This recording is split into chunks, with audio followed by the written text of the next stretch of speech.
Hello, and welcome to this bonus episode of the Leading Yourself podcast. I am having a throwback right now because I am recording this podcast episode from my phone. So if you hear some background noise or the quality of the sound is not as good as it typically is, that is a reason. And it made me think about where all this started. I started this podcast in my daughter's room, holding my iPhone on my hand and recording that very first podcast episode. And that's kind of what I'm doing right now, other than I'm not on my daughter's room this time.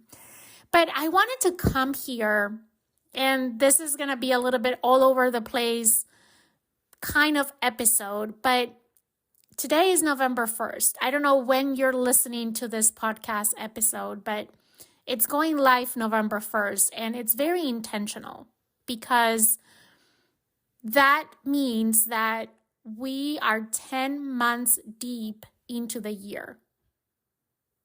Literally 10 months deep into 2023. And I think it's a great time to reflect on this year, 2023. And I want you to remember the list that you most likely made at the start of the year with all your goals and your aspirations and your New Year resolutions. If you believe in New Year resolutions, I don't. And if you have been listening for a while, you know what my line of thought is there. But that is a topic for a different podcast episode. But I would like to invite you to remember that list. And maybe it's hard to remember what was in that list because life has happened, as it always does, and you might have forget about what were those goals and aspirations and New Year resolutions that you set at the beginning of the year. Most likely, they got buried into the chaos of everyday life. And as we get closer to the end of the year, I think it's natural and human to have or to feel this urge to put things on hold until January 1st. But I want you to ask yourself, is that really what you want? Will it make you feel better about your life if you put things off until January 1st? And I know that the answer to that most likely is going to be no. For 99% of us, the answer is going to be no. There's always going to be an exception to every rule. But if we look at it from that perspective and we ask ourselves, are we going to feel better if we put things off? Is putting things off to January 1st going to serve us in any way? Most likely the answer is going to be no. And I want to bring this up because you still have 2 months left in the year to get started. Even if you never got started on those goals and those resolutions that you set at the beginning of the year, you still have 2 months left, specifically 62 days as this is going live, to get started. And the beautiful thing about that is that you have the opportunity to get started right now. There is no reason to wait because there is no perfect moment to get started. There is only time to start because now is really all that we ever have anyways, isn't it? We're not promised tomorrow, and we don't need to dwell on the past. We only have the opportunity to take hold of what today has to store. And today, you have the choice of saying, this is my day one. I've started over, or I'm going to continue one more day until the end of the year. And I know that it can sound cliche, but truly, you have two choices in front of you as we start this very last countdown towards the end of the year. Is it going to be day one, or is it still one day, right? So I think it's exciting. Like a lot of us, we've said, we're not going to do that. But We're not going to put things off to January 1st. We talk of that a lot. You probably have said that to yourself or you have said that to someone else. But then these little moments happen, right? These little things happen that get in your way. Days are getting shorter. It's colder. You're not as compelled to do some of the things that you set yourself to do. And this thought comes to our mind of, I'll just write it off. I'll start fresh as the year starts, as if there was some magic happening on January 1st. And here's your reality check or wake up call. There is no magic in January 1st, right? When you tell yourself, I'm just going to write it off and I'll start over January 1st, be brutally honest with yourself. Is that what you really want? Is that really going to make you feel better about yourself? Is it really going to make you feel better in your life? So if you're falling into a slump this fall, this episode is really going to be for you. I'm recording this specifically for you. And I want to share 4 simple ways that I believe you can dive into better habits that can help you create momentum in this last 60 days of the year. I had the opportunity to listen to and meet in person James Clear, the author of Atomic Habits, which is one of my favorite books of all times and one of the 2 books that have had the most impact in my life.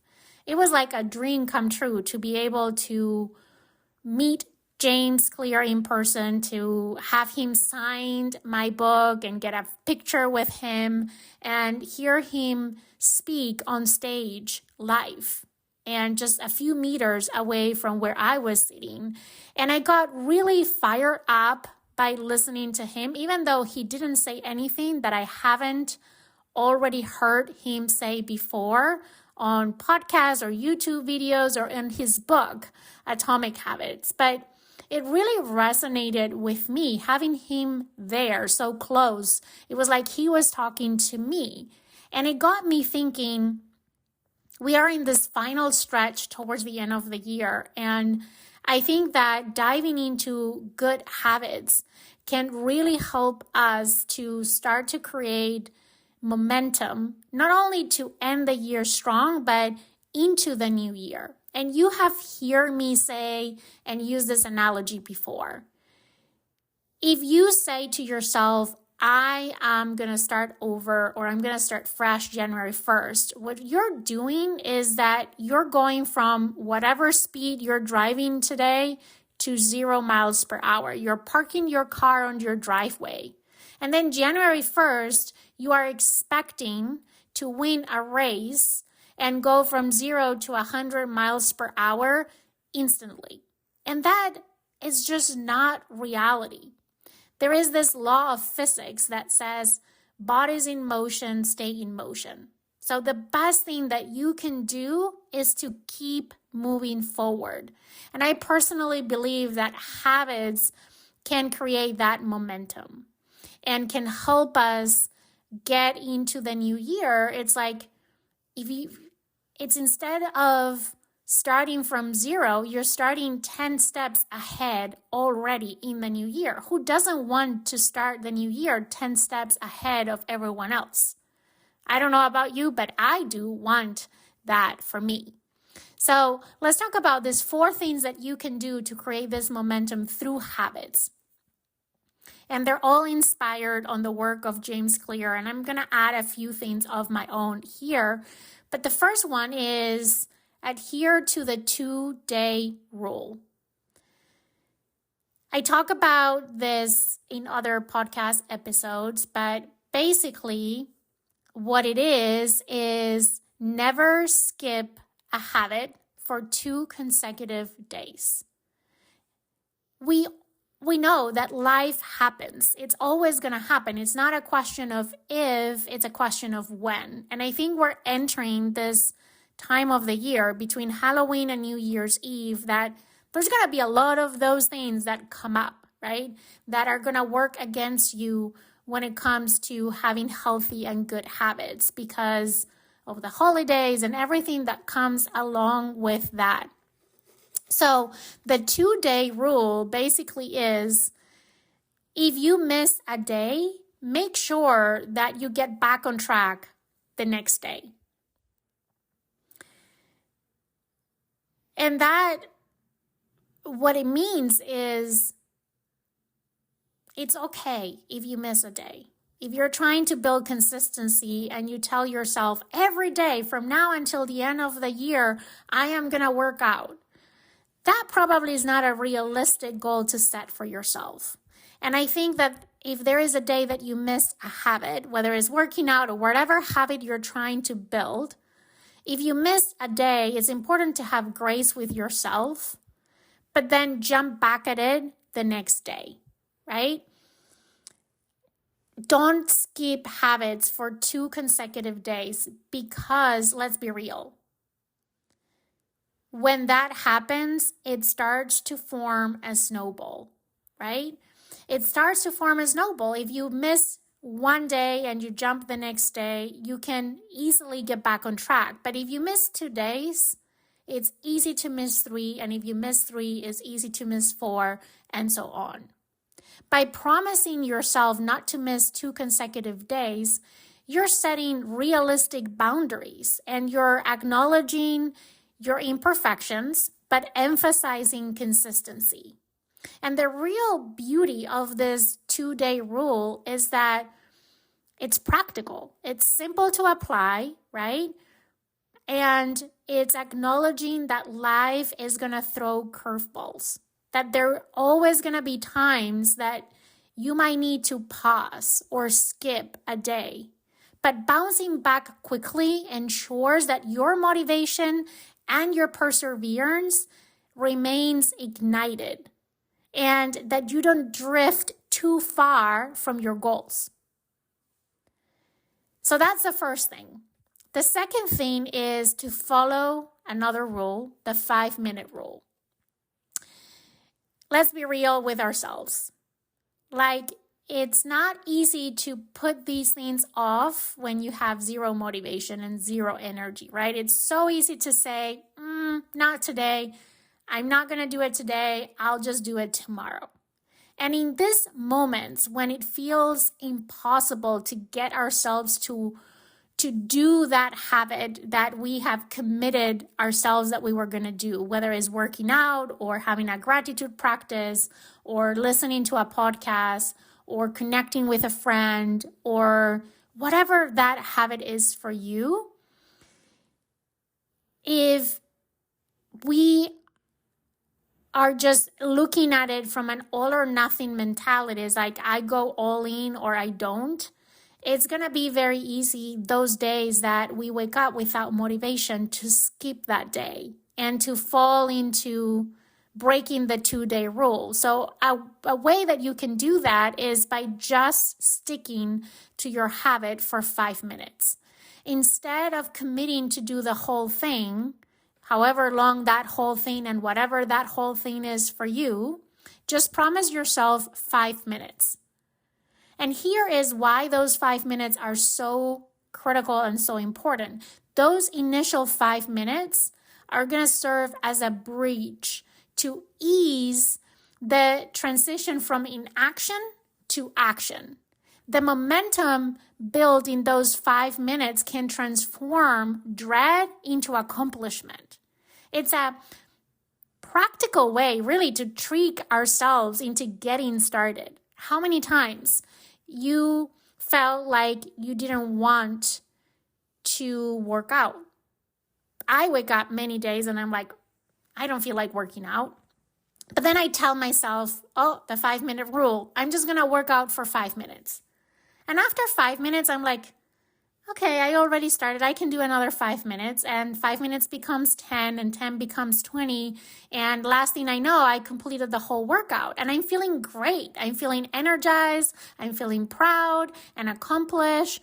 And I have skipped this feeling of regret. That, to be honest, that is one of the things that I fear the most, is the fear of regret. And the 5-minute rule can help you to really, again, transition from inaction to action. Once you get started, once you get moving, whatever moving means to you, depending on what habit you're working on, as I said before, bodies in motion stay in motion. So that 5-minute rule is just starting the motion. So then staying in motion will be easier. Okay, the next thing that I want to offer to you is to change your focus and focus exclusively on consistency and not on progress. What do I mean by this? If you're trying to develop a habit, I believe that consistency is a crucial part of that. But sometimes we get discouraged when trying to build consistency because we don't see immediate results at the beginning. All great things take time. If you think about habits that can have the biggest impact in your life, are habits that you're not going to see that impact overnight. James Clear talks about the fact that if you eat a salad today versus a pizza, your body is going to look the same tomorrow, right? It's not like you're going to be thinner tomorrow just because you skip the pizza and you eat the salad. Or if you go to the gym today, tomorrow if you look at the mirror, you're not going to see any changes in your body. And that applies to all these good habits. Typically, the reward of these habits is in the long term. Contrary to that, bad habits typically have a reward in the short term, right? If I eat the pizza, I get the immediate satisfaction of savoring that pizza. If I eat that pizza out of emotional eating, now I'm feeling a little bit calmer while I'm eating that pizza. I have that immediate reward. And that, again, applies to all habits in general. In fact, I think this is a great rule to determine whether this is a good or bad habit for you, or a productive or not productive habit for you. I don't like to use good and bad when it comes to habits. I think it all depends, right? Whether it's good or bad. But typically, habits that are good for you are those that you'll see the reward in the long term versus those habits that are not productive, that are not contributing to your bettering your life, probably have more an immediate reward. So going back to my point, in these 60 days that are left in the year, try to focus on consistency versus progress. Because if you start a habit with the expectation that you're going to see drastic results in 60 days, you're probably not going to see those results. The reason why you are investing in building those habits right now is because you want to start to build momentum. And you want to be 10 steps ahead come January 1st versus 10 steps behind as the year kicks off in whatever it is that you're trying to achieve. And your habits are enablers to allow you to achieve what you're trying to achieve. But if you focus on progress and you start not to see progress, you're going to be discouraged and you're going to basically quit. You're going to give up. And that's not what we want, right? That's not what we want for ourselves. So focus on consistency over progress. And a great way to do this is to track consistency. Instead of tracking results, track consistency. Track the times that you show up for yourself. Track the times that you did what you said you were going to do. So I'm going to go back to the example of working out because I think this is something that we all can relate to. Instead of tracking how many weight you lose or how many fat you lose or how many muscle mass you gain, focus on, did I work out? Yes or no? Did I show up? Did I completed my workout? Focus on building the consistency versus tracking the progress. The more consistency you get, the more exciting the metric becomes, right? Even I have heard people that do the following. They start and they commit to say, for the next 30 days, I am going to commit to do these things. And they track whether they do it or not. And if they missed a day, they start all over again. And I would say, maybe if you miss 2 days, 2 consecutive days, back to our 2-day rule, start all over again. So for example, let's say that you set a goal to read every day for the remaining of the year. If you miss one day, that's okay. The next day you pick it up. You can even read some extra pages of the book to compensate for the day that you missed. But if you miss 2 consecutive days, then you need to start over. So the count of 30 days starts over. You go back to 0. I have heard from many people, and for me personally, in some instances in my life, this has been a helpful strategy. However you approach it, the point here is focus on consistency versus progress. And the last thing, number 4, is have a plan. Having a plan means you are taking fewer decisions, right? To make regarding your habit. Every day we are bombarded by countless decisions. We just talk here on the podcast about decision fatigue, right? And some of those decisions are trivial, some decisions are life-changing. But each decision depletes your mental energy and can lead to mental fatigue or decision fatigue. So having a plan, a well-thought plan, reduces the need to make decisions on the spot. So think about beforehand, right? As we look from now until the end of the year, what is your plan? Whatever that looks like for you, depending on the habit that you're working on. But make a plan. Decide when you're going to work on these things, when you're going to work on these things, with who you're going to work with these things. Make a plan. The more specific, the more well thought your plan is, the better. All right. It's time to seize these last 2 months of the year.